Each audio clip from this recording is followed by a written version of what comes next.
Welcome to the Main Allure podcast with your host, Laura.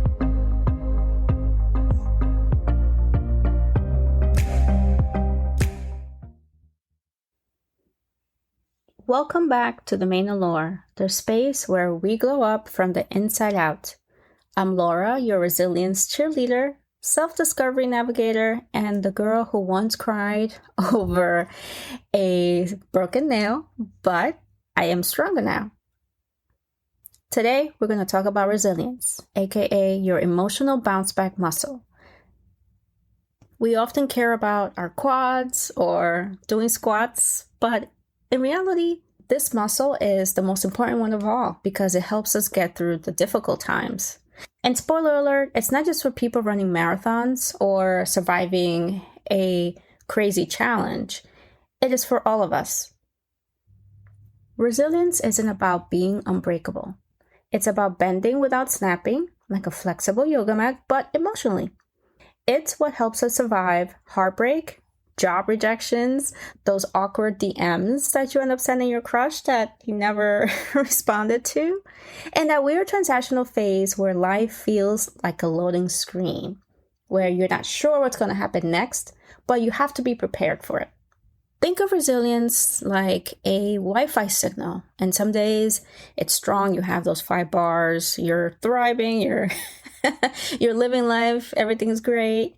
And then one day you show up at maybe you're in a random location and you need to send that one important email. And little do you know, now you have 1 bar, everybody there is using their phones, you're not sure what you're going to do, you're freaking out. That's what resilience is not giving up. It's knowing that, hey, I still have this 1 bar, keeping a positive mindset. On most days, you probably have 5 bars, but in this particular day, it's blinking red, it's buffering, you're trying to send this email and it's not being sent, but you're still trying. That's you. You're trying. And that's enough to start. Let's be real for a second. Life throws curveballs faster than you can catch them. Faster than the group chat that you're in that sends you 10,000 memes every day. And with our resilience, every setback feels like a personal apocalypse. It feels like the end of the world. But with it, you end up winning emotional endurance. You have those fewer meltdowns. You're not going crazy, wondering what's going to happen. You're not in this doom and gloom mentality. Instead, you focus on the momentum, right? You're being pushed back before you can move forward. You also gain clarity under pressure because crying in your car is valid. I mean, would you rather cry in a Pinto or in a Porsche? At least in a Porsche, you could say, well, I ended up here because I tried. I didn't give up. And that's the whole idea. Staying consistent, staying clear, having that self-control, controlling your emotions so that you can have those solutions come to you and you can take care of it before you hit that doom and gloom moment that we all hate. And the more you do this, the more you're going to feel confident. Not because you fall, but because you get up every single time. These failures and setbacks, they're going to happen all the time. If you're cruising through life, then hey, you're one of the lucky ones, maybe one of the chosen ones. But we're all going to go through something. We're all going to experience failure and setbacks. But the important thing is that when you do go through them, it's going to make you appreciate your successes and your wins even more. We have to learn to appreciate those failures because they always teach us something, which in turn will help us succeed in the future. Embrace your failures, learn from them. When you go through it, ask yourself, this sucks. This is not what I expected. Now what? And always add that now what or so what, because then you're going to force yourself to look for solutions, to look for opportunities to learn and grow. And that's when those new ideas, new concepts, whatever it is that you're trying to figure out, they're going to come to you. So again, you got to build that muscle. And before you know it, you're going to have Michael B. Jordan type of muscles. I don't know if you guys have seen Sinners, spoiler alert, but those muscles are going to be muscling, okay? The more you practice your resilience muscle. And we all win, right? When the muscles are muscling, we all win. There was a time in boot camp where we needed to pass a swim test. And having grown up in New York City, we don't really necessarily go to the beach. We go to the beach, but we don't necessarily, go swim in the waters. They're okay, but it's not paradise, right? So during my bootcamp challenge, one of the requirements was to take a swim test. And I thought to myself, okay, no big deal. I can swim. I mean, I've paddled here and there, and what could go wrong? There's nothing alarming about it. But when I showed up to the to the place, there was a diving pool. It was like 20 feet deep. And my friends have heard the story many times because they always laugh at me. But I'm going to tell you anyway. You had to jump from a diving board into the pool. Everybody pretty much is there watching because we're all going through that same process. And the goal was to swim from one end of the pool to another. Again, I was confident. I was very sure. I thought that I could achieve it. I was ready to complete my challenge. Well, lo and behold, I jump into the pool and I couldn't swim. I was so upset. I was embarrassed. Everybody just looked at me like, oh my God, girl, like, how are you joining the Navy and you can't swim? And yeah, that was me. So the divers threw me a stick so that they could pull me out. They don't even jump in to save you, by the way. Again, even more embarrassing. So they sent me to this kiddie pool in the back, get some 30-minute swimming lessons, and you're on your way back to the diving pool so you could pass your test. That was a challenge to me. I could have chosen to freak out and decide, okay, I can't do this because if I fail, they were just going to send me back home to New York. But I didn't want to do that. I was so convinced and so determined to pass my test that I just needed to just get there and figure it out on my way. Again, I jumped in the pool one more time and then I improvised. I decided that instead of swimming my way there and back, I believe there was a time, there were like 2 minutes, but I decided to just float my way there. Nobody said you couldn't float. It wasn't forbidden for me not to float. So I just floated my way down the pool while everybody's swimming as fast as they could. And I did pass my test. So again, if I would have buckled, I would have probably never passed. I would have been sent home.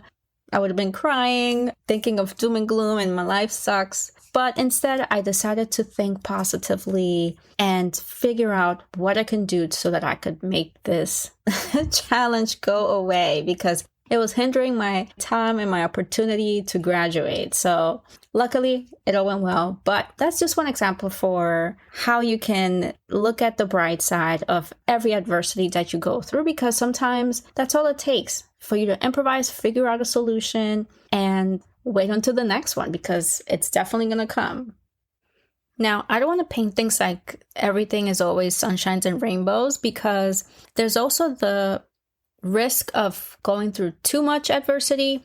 And you can think of people who grow up in a war zone or children who are neglected or abused.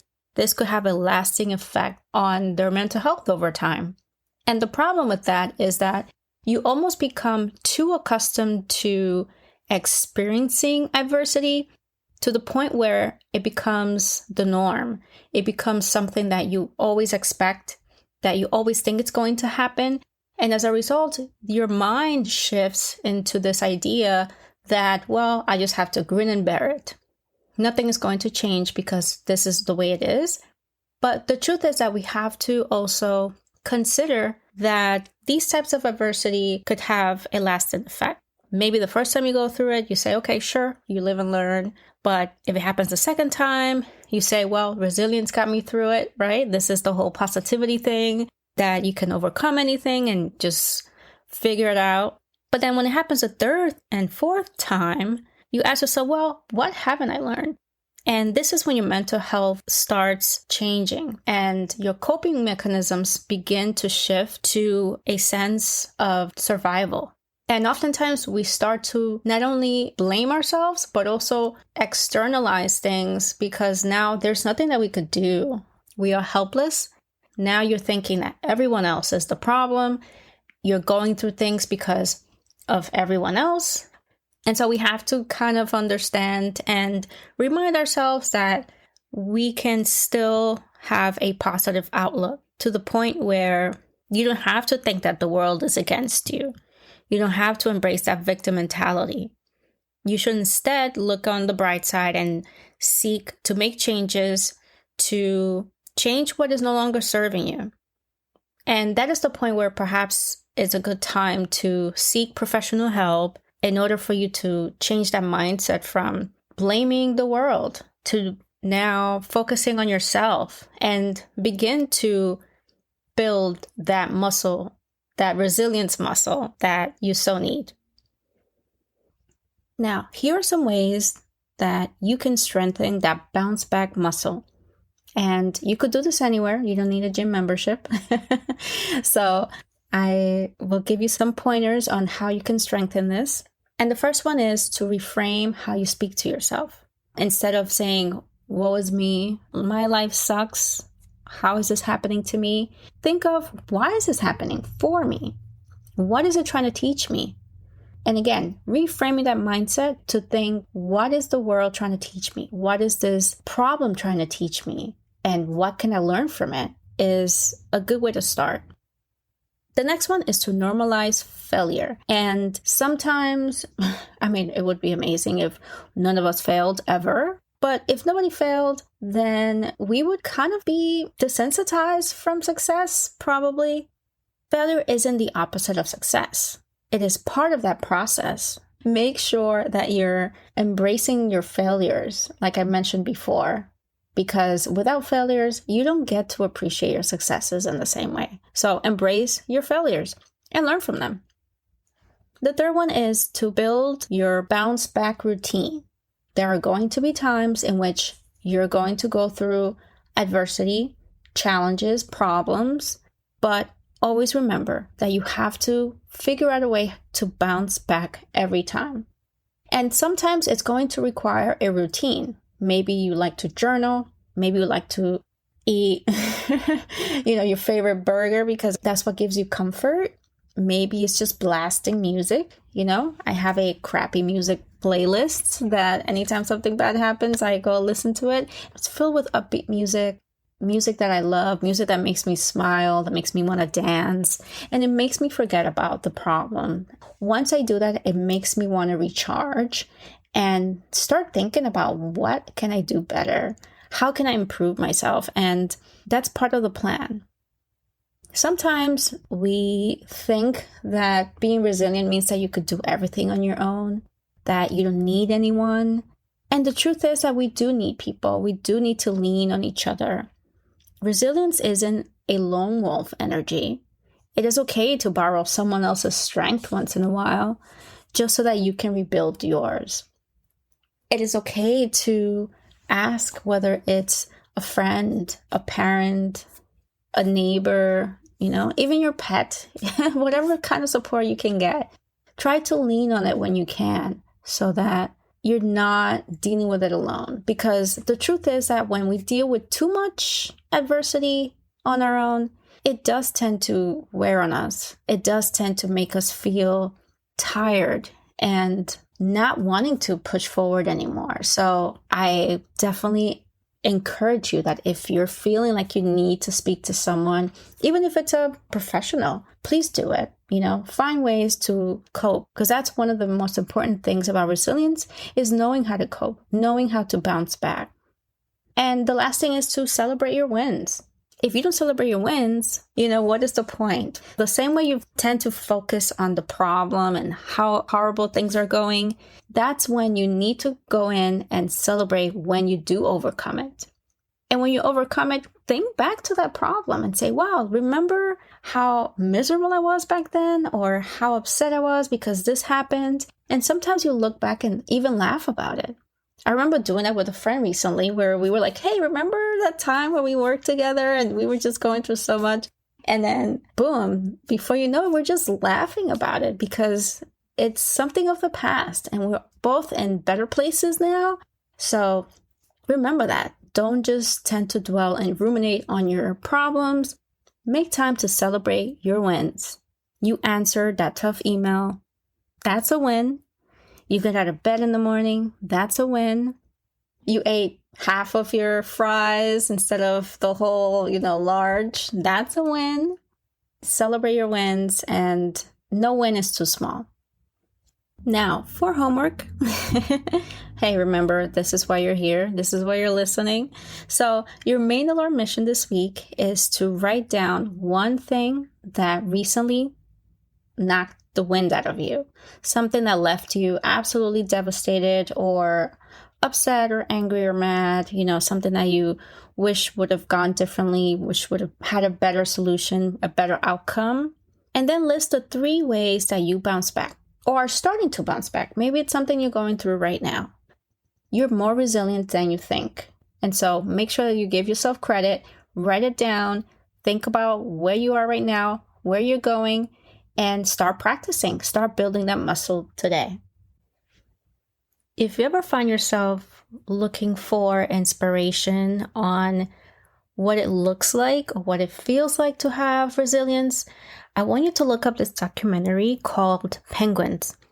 And yes, you heard that right. It's not about people. It's about penguins. And penguins to me are some of the most resilient species I've ever seen. And in the documentary, you will see this penguin called Steve. I call him Little Steve because I just became so enamored with him.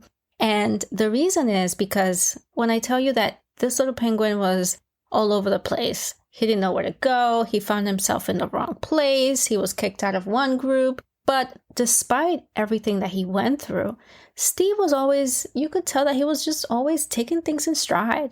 He was always shrugging things off. He was like, hey, things happen. Let me keep going. Let me keep looking for my mate. So he went looking for a mate. He ended up having children finally. They would trek hundreds of miles just to feed their babies. He was just that embodiment of resilience because he was not someone that you would think would make it. And he did. He did overcome so much. The funny thing about penguins is that they go through all of these things just to raise their children. They go through heavy winters, almost die in the process. And then once spring comes, they just say, hey, children, you're on your own now. Bye-bye. They just go off to spring break. And it's the most fascinating thing. So I highly recommend that you watch it. It's going to teach you a thing or two about resilience. So whenever you're feeling like you don't have it and maybe you need some motivation, I highly encourage you to watch Penguins. Remember that everybody is going through some form of adversity. And we all deal with resilience in our own way.